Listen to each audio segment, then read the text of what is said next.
وبرکاتہ۔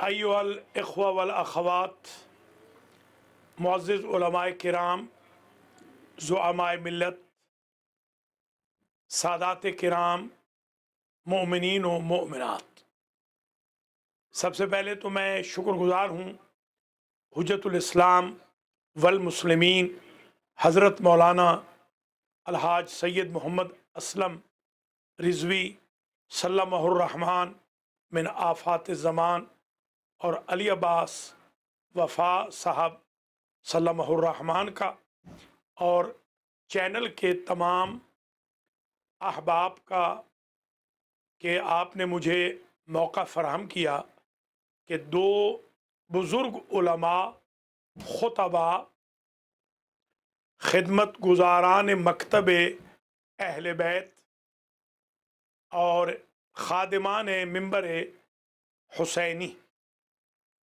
حضرت علامہ مولانا سید کلب صادق نقوی صاحب قبلہ، حضرت مولانا حافظ پروفیسر ابو القاسم رضوی الہ آبادی صاحب قبلہ کو ٹریبیوٹ پیش کرنے کا، دونوں بزرگان انتہائی نفیس مزاج، انتہائی متین، انتہائی شریف النفس،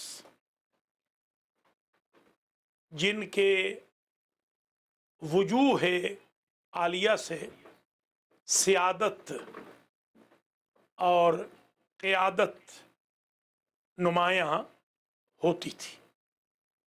ہر دو بزرگ خطباء ملت نے مذہب تشیع کے پیروکاروں محمد و آل محمد علیہ السلام کے خیر خواہوں، عقیدت مندوں، غلام و کنیزوں کی بیش بہا خدمت کی۔ دونوں کے فضل میں، دونوں کی پروفیشنل ایجوکیشن میں، دونوں کی پروفیشنل سروسز میں، دونوں کے اخلاق عالیہ میں، دونوں کی خدمات دینی میں، دونوں کی ہر دل عزیزی میں، دونوں کی مقبولیت میں کوئی حرف نہیں اور عیاں راچے حاجت بیاں۔ خاندان اجتہاد کے چشم و چراغ ہمارے بزرگ حضرت مولانا سید کلب صادق نقوی رحمۃ اللہ تعالی علیہ ان بزرگ علماء اور شخصیتوں میں شامل تھے کہ جنہوں نے ہمیشہ اپنی بزرگی کے باوجود خود کو ہمیشہ حقیر کے طور پر پیش کیا، حالانکہ وہ علمی عملی اعتبار سے، حسبی نسبی اعتبار سے بہت بلند پایہ عالم دین اور خطیب بے بدل تھے۔ مجھے یاد ہے جس زمانے میں اربعین کی مجالس کے لیے کراچی جایا کرتا تھا، یا رمضان المبارک میں کراچی جاتا تھا قم سے، جب ہمارے آقا اسلم بھی قم میں تشریف فرما تھے، تو وہاں پر قبلہ کی جو مجالس محرم ہوتی ان کی خوشبو 6-8 مہینے تک محسوس ہو رہی ہوتی تھی۔ مولانا کے ساتھ میری ملاقاتیں بہت رہیں، کم نہیں بہت ہوئیں، مگر اتنی بھی زیادہ نہیں، مگر اتنا میں ضرور کہوں گا کہ جس ملاقات میں بھی قبلہ سے جدا ہوئے، جدا ہونے کو دل نہیں چاہا۔ اب جب ملاقات نہیں ہوئی، دل ہمیشہ یہ امنگ ہی کرتا رہا کہ قبلہ کی زیارت کی جائے۔ مجھے وہ لمحہ نہیں بھولتا جناب عباس علی خان کے دولت خانے پر کیلیفورنیا میں جب میں نے آپ کی زیارت کی تو ایک کوچہ تھا، ایک گلی تھی، تقریباً میرے خیال میں 200 گز کی ہوگی. وہ پورے 200 گز کی گلی میں بغیر جوتے کے مجھے خدا حافظ کرنے کے لیے گاڑی تک آئے، اور میں بے حد شرمندہ ہوا. میں نے ان سے کہا بھی کہ قبلہ آپ ہمارے بزرگ ہیں. وہیں خدا حافظی ہو چکی تھی تو فرمانے لگے نہیں، میں حوزہ کے علماء کا بہت احترام کرتا ہوں، اور یہ میں پاپ رہنا اسی لیے آیا ہوں کہ میرے ہوسٹ کو اور میرے دوستوں کو جو مجھے ملنے آپ کے علاوہ بھی آئے ہوئے ہیں، احساس ہو کہ علماء کی، خدام دین کی، رجال دین کی قدردانی ہونی چاہیے. مولانا محترم نے کئی مرتبہ ایسے بھی ہوا کہ ہم نے نماز پڑھائی تو وہ بزرگ تھے، ہم نے ان سے کہا آپ نماز پڑھائیے، تو انہوں نے نماز نہیں پڑھائی، بلکہ انہوں نے ہمارے پیچھے ہی نماز پڑھنے کو ترجیح دی. مولانا محترم کا جو شیعہ سنی اتحاد کا پہلو تھا، بلکہ ہیومنیٹیرین گراؤنڈ پہ جو ان کی یونٹی کا پہلو تھا، وہ کبھی ہم فراموش نہیں کر سکے. جس طرح امام حسین علیہ السلام کی عزاداری آفاقیت رکھتی ہے، اس طرح ان کی خطابت آفاقیت رکھتی تھی. ان کی مجالس میں ہندو بھی آتے تھے، سکھ بھی آتے تھے، سنی بھی آتے تھے، حتیٰ وہابی بھی آتے تھے. میں خود اس بات کا آئی وٹنس ہوں. ایک بہت بڑا وہابی ان کی مجلس میں آیا، اور میں نے اس سے پوچھا کہ تمہیں ویسے کبھی نہیں دیکھا، تو اس نے کہا کہ اس قسم کی مجالس اگر ہوں جیسے علامہ قلب صادق پڑھتے ہیں تو ہم ضرور آئیں. ماشاءاللہ ان کا اپنا ایک انداز تھا، خوبصورت ترین اندازوں میں سے ایک انداز تھا ان کا، دھیما لہجہ. بڑی سے بڑی بات ہمارے قبلہ انتہائی مختصر اور دھیمے انداز میں فرما جاتے تھے، اور نقد و انتقاد کا بھی جو ان کا طریقہ تھا وہ بڑا ہی یونیک تھا، ایگریسو انداز نہیں تھا. وہ تنقید بھی فرماتے تھے تو وہ اپیلنگ انداز تھا ان کا جاذبہ اور دافعہ. اگرچہ دونوں ہی بڑے اسٹرانگ تھے، مگر انہوں نے جتنی تبلیغ کی انہوں نے جاذبہ سے کی ہے. ہمارے یہاں ہم اکثر لوگ دافعہ کو استعمال کرتے ہیں. توازن رکھنا چاہیے، بیلنس. ہمیں قبلہ صاحب نے توازن سکھایا ہے، دکھایا ہے، بتایا ہے، سمجھایا ہے. قبلہ نے جو میڈیکل اسکول قائم کیا، بلکہ یونیورسٹی بنائی، وہ بھی ایک بہت بڑی خدمت ہے. اگرچہ جو کالج ہے شیعہ کالج، وہ بھی ایک بہت بڑی خدمت ہے نواب خاندان کی. اور جتنی بھی انڈیا میں شیعت کے لیے کاوشیں ہوئیں، تقریباً انڈیا کے تمام علماء بزرگان ہی قابل مبارکباد ہیں.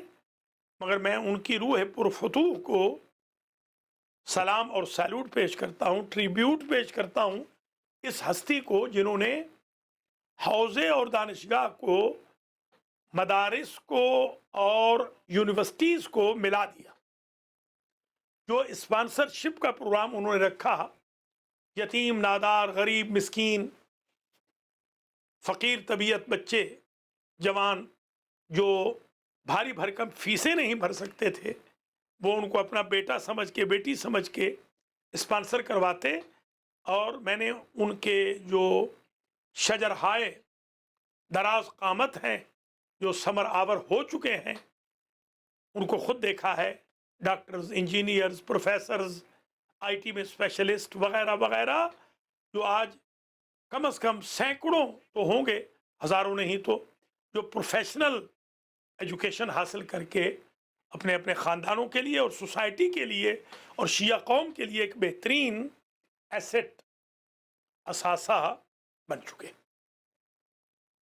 حضرت مولانا کے انداز سے ہم نے یہ سیکھا کہ وہ اپنی مجالس میں میسج دیتے تھے. ان کو یہ پرواہ کبھی نہیں ہوئی کہ ان کو بہت زیادہ پاپولیرٹی ملے، جبکہ پاپولیرٹی ان کو حد سے زیادہ مل گئی. وقت کے بڑے پابند تھے. اگر کسی نے بلایا ہے، کہا ہے کہ 9 سے 10 پڑھنا ہے اور 9:45 انہوں نے ممبر پہ بٹھایا ہے، تو کبھی 10:01 نہیں ہوا، 1 کم 10 ضرور ہوا. کہ ممبر سے وہ اتر گئے. بعض ان کے اصول ایسے تھے، پرنسپل ایسے تھے کہ جو آج کے خطباء کو مجھ سمیت سبق حاصل کرنا چاہیے. مولانا پروفیسر ابوالقاسم رضوی بھی ہمارے بزرگ پیش رو خطباء میں سے تھے، اگرچہ وہ باقاعدہ درس نظامی نہیں پڑھے. حضرت مولانا کلب صادق تو باقاعدہ کفایہ تک پڑھے ہوئے تھے. اس کے باوجود مولانا پروفیسر ابوالقاسم رضوی الہ آبادی صاحب کا کمال یہ تھا کہ وہ آیتیں ٹھیک پڑھتے تھے کیونکہ حافظ قرآن تھے.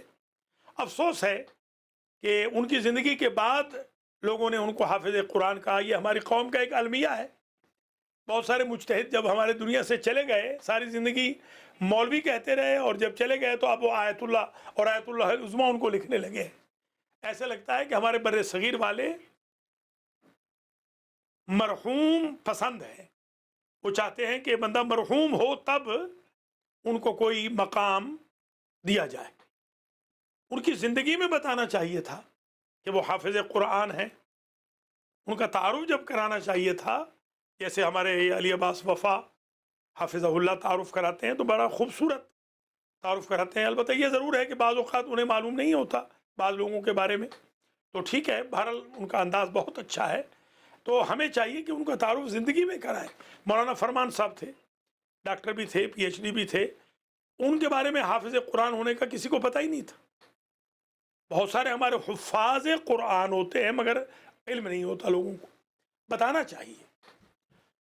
مولانا ابوالقاسم کے ساتھ بھی میری بہت یاد اللہ تھی، اور ویسے تو خیر مجھے وہ ہمیشہ مولانا کہہ کے، ڈاکٹر صاحب کہہ کے، علامہ صاحب کہہ کے، حالانکہ میں نہ علامہ ہوں نہ مولانا ہوں، میں کچھ بھی نہیں ہوں. میں تو ایک چھوٹا سا خادم ہوں مکتب اہل بیت کا اور حوزات علمیہ کا، ایک چھوٹا سا جاروب کش ہوں. مگر انہوں نے کبھی کبھی پیار سے جب مجھ سے بات کرنی ہوتی تو مجھے سخاوت میاں، یہ جو لکھنؤ والوں کا بلکہ انڈیا والوں کا ایک انداز ہے، جیسے پیار سے، مثلا ہمارے جناب آغا اسلم رضوی کے ایک کلاس فیلو ہے حضرت مولانا عباس ایلیہ سلمہ الرحمن. مجھے جب ملے وہ ابھی حال ہی میں، تو میں نے کہا عباس میاں کیسے ہو، جیسے ایک پیار محبت سے اپنے عزیزوں کو پکارا جاتا ہے. تو حضرات و خواتین، میں آپ کی زحمتوں کو ختم کروں گا، اگرچہ میرا دل تو نہیں بھر رہا، مگر ظاہر ہے کہ اطالہ کلام مقصود بھی نہیں، اور ہمارے یہاں نماز کا بھی وقت ہوا چاہتا ہے. ہم بہت قریب ہو رہے ہیں نماز کے بھی، تقریباً کوئی 15-17 منٹ رہ گئے ہیں نماز میں، مگر اس سے پہلے میں زحمت آپ کی تمام کر دوں گا. بہت پہلے بس میں سم اپ کرتا ہوں. میں نے مولانا سید ابوالقاسم رضوی الہ آبادی صاحب، پروفیسر صاحب قبلہ کو صحیح آیات، صحیح روایات، اتھینٹک روایت پڑھتے ہوئے دیکھا، سنا. اور قبلہ مولانا علامہ کلب صادق رحمہ اللہ کو بھی میں نے صحیح آیات، روایات، ضروری نہیں ہے کہ آپ اپنی مجلس میں 80 آیتیں پڑھیں یا 40 روایتیں پڑھیں، آپ 4 پڑھیں مگر صحیح پڑھیں کم از کم، اور سورس والی پڑھیں. ایسے نہ ہو کہ کل آپ کے لیے ایک پریشانی ہو جائے. ہمارا ایک لفظ استعمال ہوتا تھا کہ وہ اللہ تللہ کرنے بیٹھ جائیں.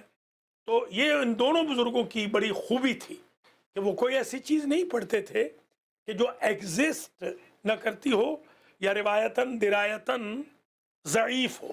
یہ بہت بڑی بیوٹی تھی، خاص طور پہ مصائب میں. میں نے دیکھا ہے کہ مصائب میں ہمارے خطباء عموماً کیئر لیس واقع ہوئے ہیں. کبھی فضائل میں بھی میں دیکھتا ہوں کہ وہ حدود و قیود کو پھلانگ جاتے ہیں، مگر یہ بڑے متوازن، بیلنسڈ خطیب تھے. میں یہ گزارش کروں گا مجدداً شکریہ کے بعد حضرت مولانا محمد اسلم رضوی صاحب قبلہ اور برادرم جناب علی عباس وفا صاحب، اور جو مجھ سے پہلے حجج اسلام آغایان سید محمد رضوی اور سید محبوب مہدی نجفی، ان دونوں نے تقاریر کی، ان کے لیے بھی دعا کرتا ہوں. اور بھی جو دیکھ رہے ہیں ماشاءاللہ. میں نے صرف یہ عرض کرنا ہے آج انتہائی کلام میں کہ کلب صادق صاحب قبلہ نے ایک بہترین کام یہ کیا کہ انہوں نے اپنی صلاحیت کو، کیپیبلٹی کو، ایجوکیشن کو، خطابت کو، فن تقریر کو، کردار و عمل کی تصویر کو اپنی ذات تک محدود نہیں رکھا، بلکہ انہوں نے زمانے میں اور قلب صادق پیدا کیے۔ میں آپ سے یہ گزارش کروں گا، آپ بھی کوشش کریں۔ ہماری حوزے کی ایک مثال ہے تولید المثل، بلکہ بہتر تو ہے تولید الاحسن، کم از کم اپنے جیسے پیدا کریں۔ بہتر تو یہ ہے کہ اپنے سے بہتر پیدا کریں۔ یہی میں نے پروفیسر ابوالقاسم رحمہ اللہ میں بھی دیکھا کہ بڑی متانت سے، بہت وہی جو انداز ہے لکھنؤ والوں کا، لکھنوی انداز، دونوں حضرات کا بہت پیارا انداز، شستہ اردو، پھپتے ہوئے جملے کہنے، رسا گفتگو کرنی، ادب کا، کرٹسی کا بڑا خیال رکھنا۔ میں انہی الفاظ کے ساتھ اللہ کی بارگاہ میں دعا کرتا ہوں کہ اللہ تعالی ہمارے بزرگ علامہ مولانا حضرت سید قلب صادق نقوی صاحب قبلہ اور ہمارے بزرگ حضرت مولانا پروفیسر سید ابوالقاسم رضوی الہ آبادی کو جنت الفردوس میں اعلیٰ مقام نصیب فرمائے، اور انتظامیہ کو، جو ہمارا یہ چینل ہے، ظاہراً یہ SNN ہے، ظاہراً اس چینل کو اللہ اور کامیاب و کامران فرمائے، جو ہمارے آغائے رضوی کی سرپرستی میں اور علی عباس وفا صاحب کی معاونت سے چل رہا ہے۔ اور ہمارا جو المہدی ٹی وی ہے، جس پر اس وقت آپ کی یہ کانفرنس لائیو جا رہی ہے، آپ دیکھ بھی سکتے ہیں almehdi.tv.com، یہ بھی آپ کے لیے حاضر ہے، آپ کے ساتھ کوآپریشن کے لیے تیار ہیں۔ جو بھی آپ کی کانفرنس ہو، آپ ہمیں بھیج دیا کریں، جیسے آج بھیجیے، ہم اس میں خطاب کریں نہ کریں، ہم انشاءاللہ لائیو چلا دیں گے۔ 1.5 لاکھ لائیو لوگ دیکھتے ہیں المہدی ٹی وی کو اس وقت۔ یہ آلموسٹ سب سے بڑا شیعہ چینل ہے امریکہ کی حد تک، امریکہ اور کینیڈا میں سب سے بڑا چینل یہی ہے الحمدللہ۔ اللہ کریم آپ تمام حضرات و خواتین کو زندہ و سلامت رکھے، تمام شرکاء کو اللہ اجر و جزا دے، انتظامیہ کو بسیار اجر مرحمت فرمائے، اور ہم سب کو قبلہ قلب صادق اور قبلہ پروفیسر صاحب کے راستے پر چلنے کی توفیق خیر نصیب فرمائے۔ رہبر معظم حضرت آیت اللہ العظمیٰ حاج سید علی خامنئی دامت برکاتو، مرجع معظم حضرت آیت اللہ العظمیٰ آغائے حاج سید علی سیستانی دام ذلو، اور آیت اللہ العظمیٰ حاج شیخ بشیر حسین نجفی دام عزو، اور میرے اساتذہ جتنے بھی مراجع ہیں بشمول آیت اللہ العظمیٰ آغائے مکارم شیرازی، سب کی زندگیاں اللہ دراز فرمائے، اور ہم سب کو حوزات علمیہ، مراجع کرام، علماء اعلام کی عزت و تکریم کی اجازت دے۔ السلام علیکم ورحمۃ اللہ وبرکاتہ۔ عظم اللہ اجورکم و اجورنا۔